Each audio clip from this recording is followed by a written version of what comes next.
property of the system, it's a property, or if at all, is the nature of the Lord. You can say property of the Lord, or is the nature of the Lord. That is what, up to that we have come. And scripture says now, says Tattvamasi, you are that. Now this is a teaching now, where I am looking for Ishvara, and now Ishvara is reduced to pure consciousness that is illumining the whole world, that is Chaitanyam, and that you are, pointing out to whom? To the Jiva. To the Jiva, it says you are that, Tattvamasi. This is a teaching by the teacher to whom? To the student who has been prepared to uplift all the way to that level where he can see what it says. So therefore, how did he come? Through Jnana Vritti. So you are that. See that you are that. Essentially, recognize that you are that. So it's a teaching. The student has to see that I am that. So how can I be that?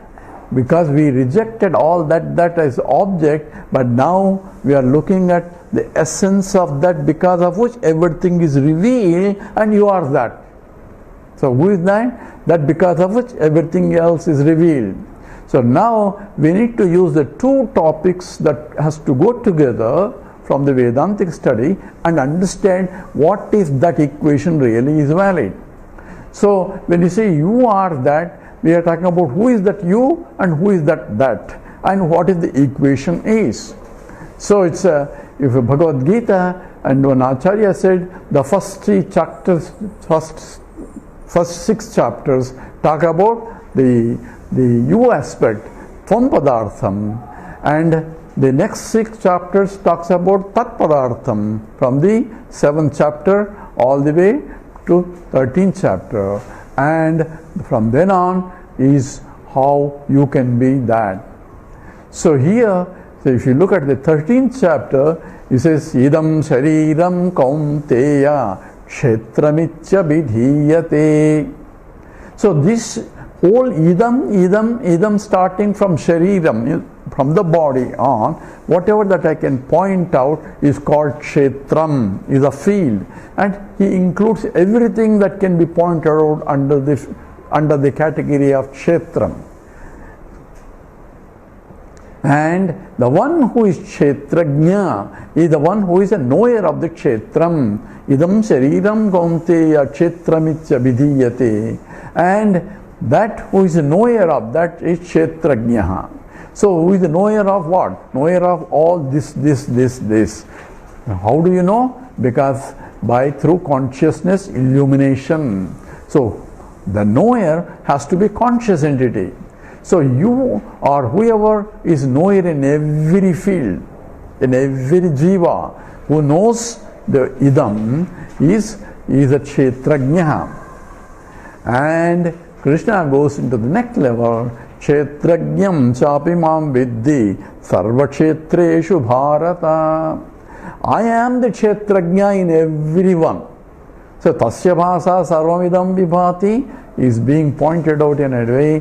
This is called Mahavakya. First you, and then that, and then equation of you are that, essentially called Mahavakya, means a great statement where you are identified with the totality, not Ishvara, totality, which is nothing but pure consciousness that is illumining everything. So therefore, when I say you are that, how can I be that? I am a subject and I am not an object. That's what whole my problem was from the beginning. That is the statement we started with. Because when I say I am this, I am a subject and this is an object, and I cannot be this because I am a subject cannot be objectified. All that we studied. Now you are suddenly saying you are that. Back to the original first one that you denied. So you have to understand what is that also. Who are you and what is that? So you stand for not anything that can be pointed out as this. Because you are one who is pointing. So Purnamidam, remember that sloka? So this is Purnam. Whatever idam I am pointing is objective word. You are not that. At the same time, you are saying you are that. So let's go one at a time. So when you say that, so when you say you is what? You stands for that Tvam Padartham, that is I am. When you say what is that I am part, without this part is the you. So that is what to be equated on with the total consciousness. That's a statement. So when I say I am a seer of this, I am a seer of that, I am a seer of that, and I cannot say myself, what is that I am? I cannot say, therefore, I am that I am. That's what the biblical statement, because I cannot say anything else. So Lord also has to say only that one. And if you go really, you are also, you have to say, I am that only. So what is that I am? And in the Bible you say, I am the way. I am the way is not that Jesus is the way, it is I am, quote unquote, he is the way for self-realization also. If I understand it, it's properly. If you misinterpret, you get, your belief system comes into picture. Where is that I am? Who is that I am? That is Tvam Padartham. And what is that? That which illumines the whole universe is Tat Padartham, and you are that. Means you are the one that illumines the whole universe. Now you see what self-realization means? Self-realization is recognition, realization that I am stand for the one that illumines the whole universe. Tasya bhasa sarvamidam vibhati. In your light of consciousness, you illumining the whole world. And that is the essence of Vedanta. See, this is why Vedanta becomes a pramanam. How is that? This is the Mahavakyas. Mahavakya means these statements, because you are Brahman. So, Ayavatma Brahman. You are infinite by nature. This is a statement. How can I be infinite and I am a finite? My experience denies all this, or this is all belief system. All that because I don't understand what the scriptural statement is. So Aham Brahmasmi, I am Brahman, is declaration by the sage who has realized.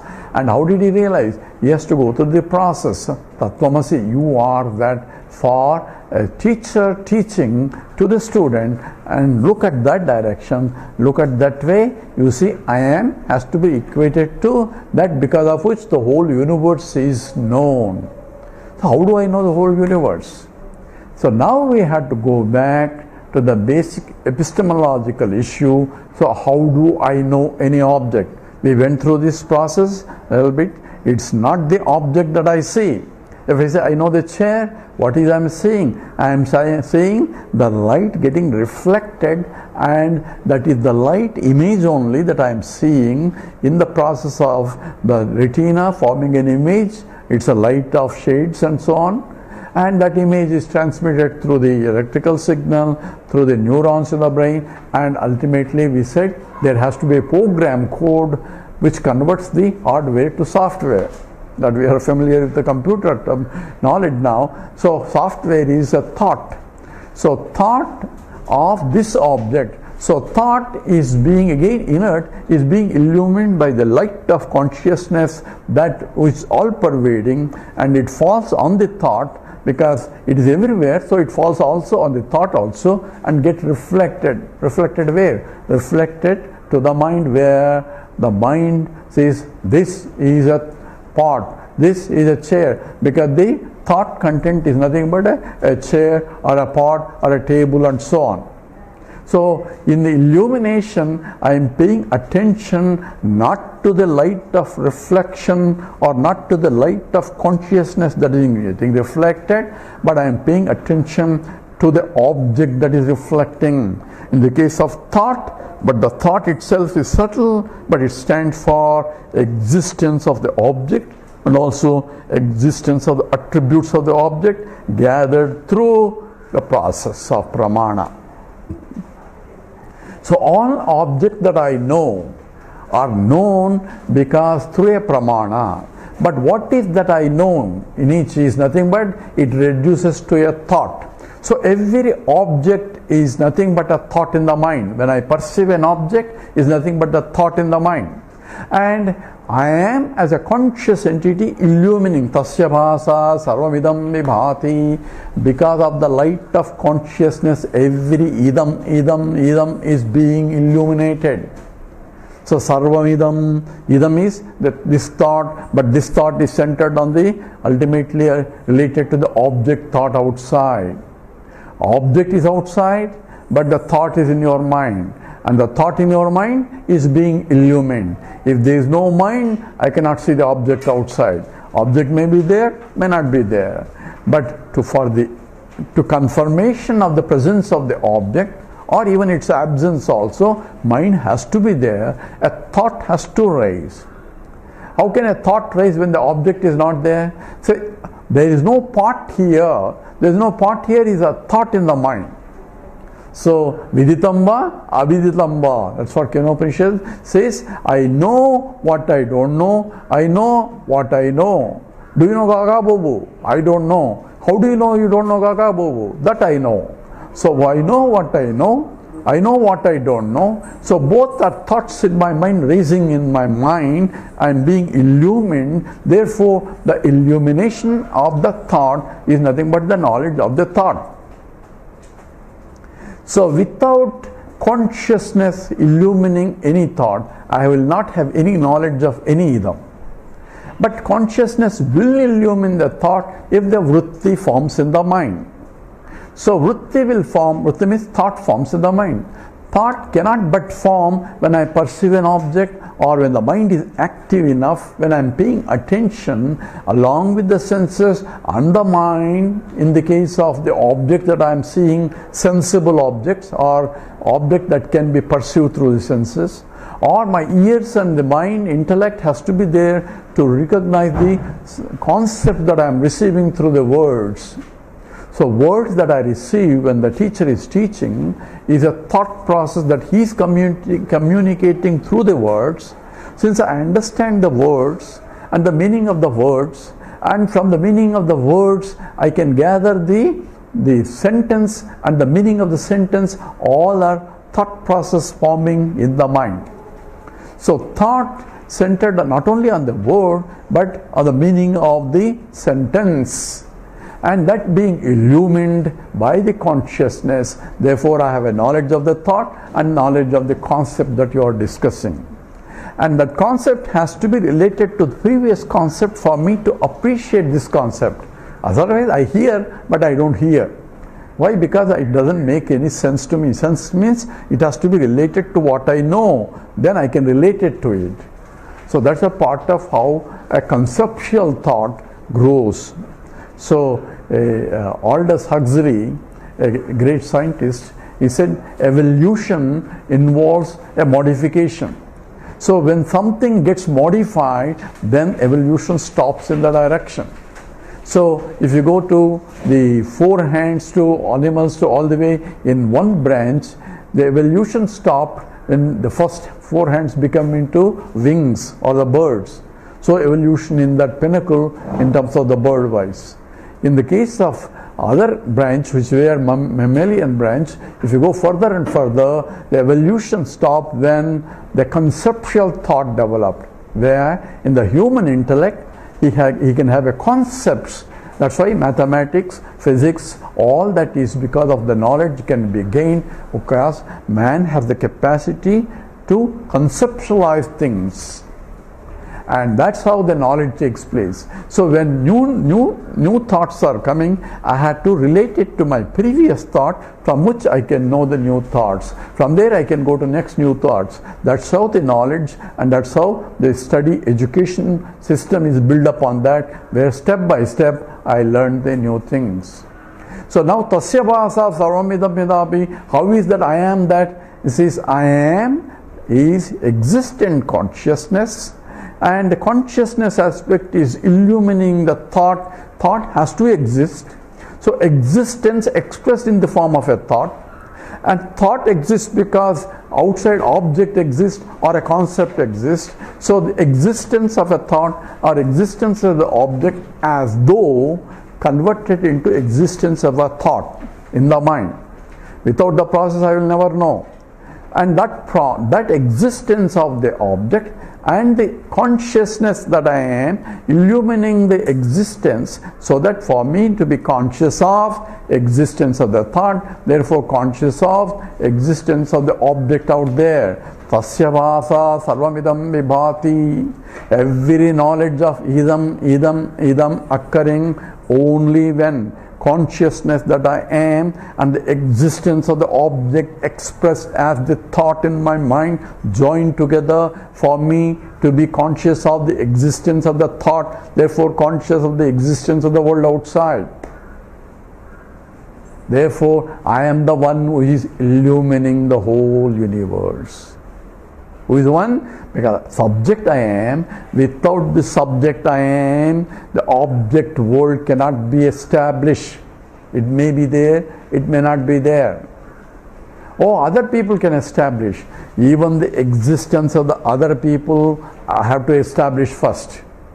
And then from the other people, if I have a faith in the statements, then only I can accept and becomes a knowledge. So ultimately, who has to validate the knowledge? I am. So I am in every thought, and I cannot dismiss I am because I have to be there to dismiss myself. Therefore, I am eternal, existent, conscious entity, illumining the whole world. And what's this statement of Ishvara? It says, Tasya bhasa sarvamidam vibhati. Because of the consciousness illumining the whole world is seen. And the whole world is seen because the whole world as though transformed as the thoughts in my mind. Thoughts are seen because I am illumining as a conscious entity the subject. And therefore whole world is nothing but existent consciousness expressed in terms of thoughts, and that which is being known and is known because of my reflection of the consciousness. So Anatma, Atma. So now I am reducing the triad Jiva, Jagat and Ishvara. There are three aspects in the world, but now I am reducing to Atma, Anatma. That subject I am and object this. Anatma is this. And without paying attention to the attributes of the object, if I say what is that because of which this exists, that existent aspect, and because of which it is illumined, the consciousness aspect, if I pay attention that, it says that is being equated, you are that. Tattvamasi is a statement by the teacher who is pointing after preparing that what was the basis of every object is nothing but existence, and you are that existence. In another chapter, in another Upanishad, it says you are the consciousness, because Atma alone was there before creation, and that is what essentially you are. So I pervade the whole universe as I am, but when I identify I am only as this body, this mind and this intellect, I won't pervade anything, because this body is localized. It's only Salpa, is a tiny little guy in the whole universe.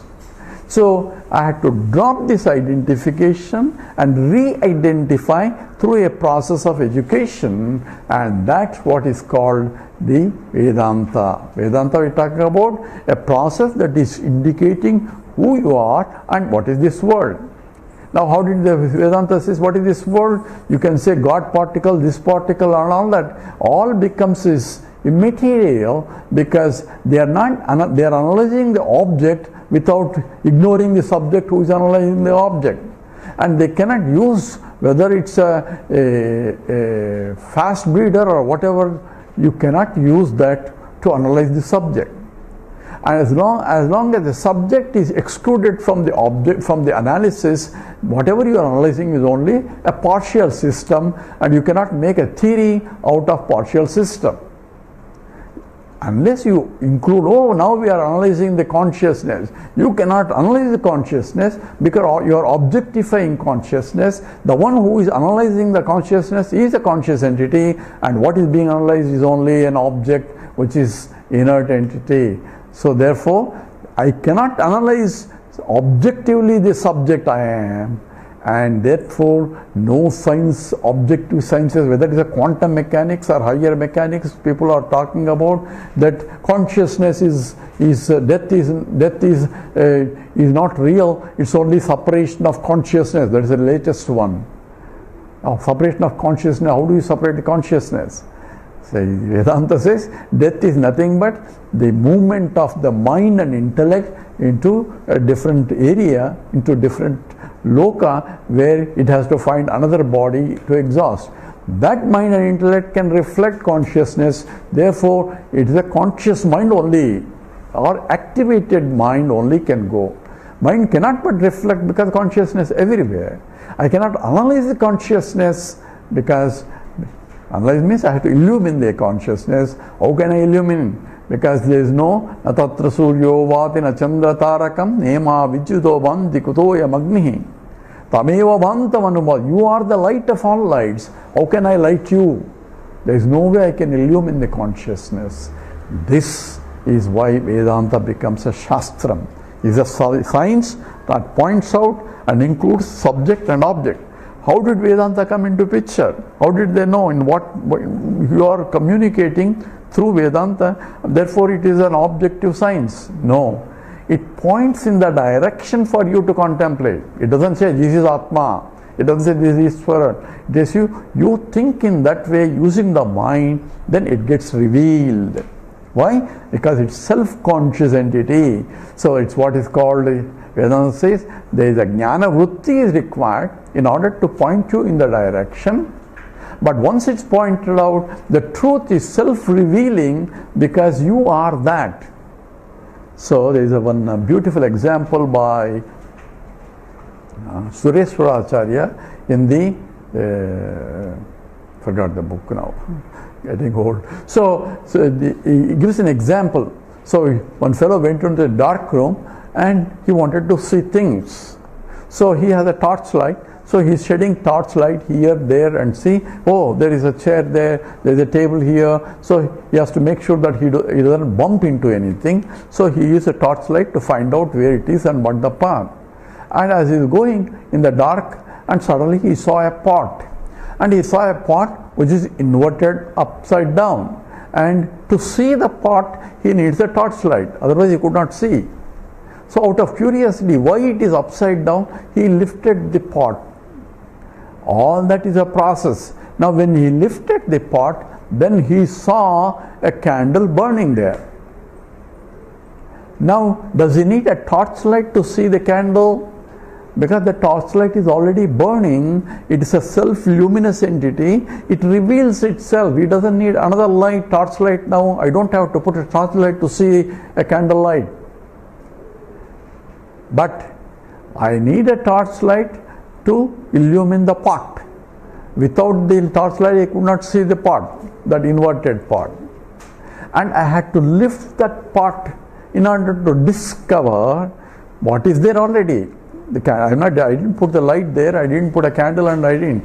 Candle is already burning there, and I didn't have to do anything. All I'm doing is lifting the pot.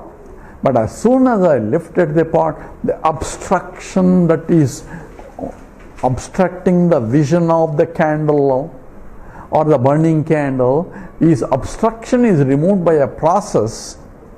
And in the process of removal, then what else I have to do? Nothing. It is self-revealing. The candle is burning by itself, and you have to just see. Open your eyes and see. The same way, what I had to do after self-realization, after whatever I had to do after Vedanta study, I understood Tattvamasi. I understood all that. But what else I had to do? That means you have not understood Tattvamasi.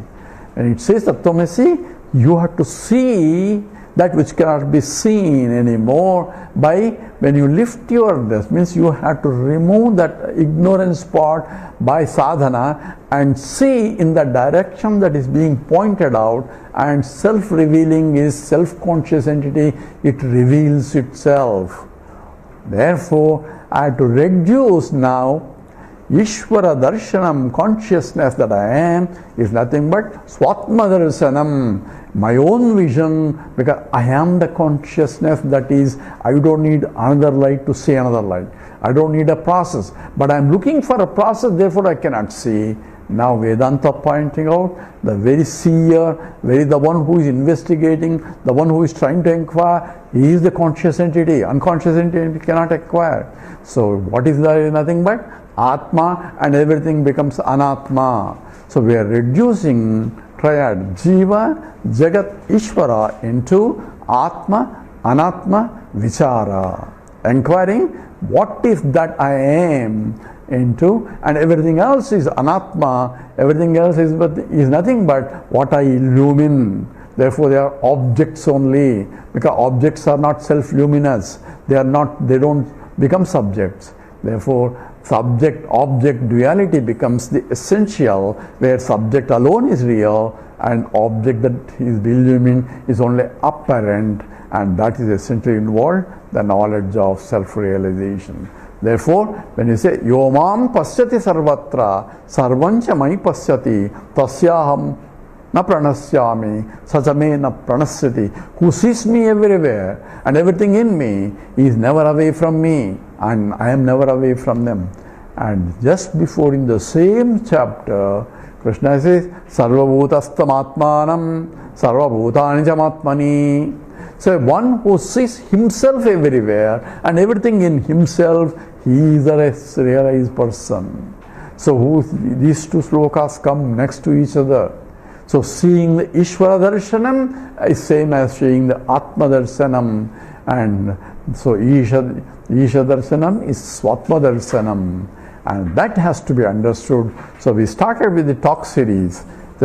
Is a God vision, God realization, is it different from self-realization? Now we have come to the pinnacle, says they are not really two different things. It is the same, one and the same. And that Atma has to be Desa Kala Vastu Aparichinnam, beyond the limitations of space, time and object-wise. Therefore, that is the moksha, that is the liberation, that essentially the pinnacle of evolution of the human life itself. With this we stop here. Om Purnamada Purnamidam Purnat Purnamudachyate Purnasya Purnamadaya Purnameva Vasishyate. Om Shanti Shanti Shanti. Harihi Om Sri Gurubhyo Namaha. Harihi Om.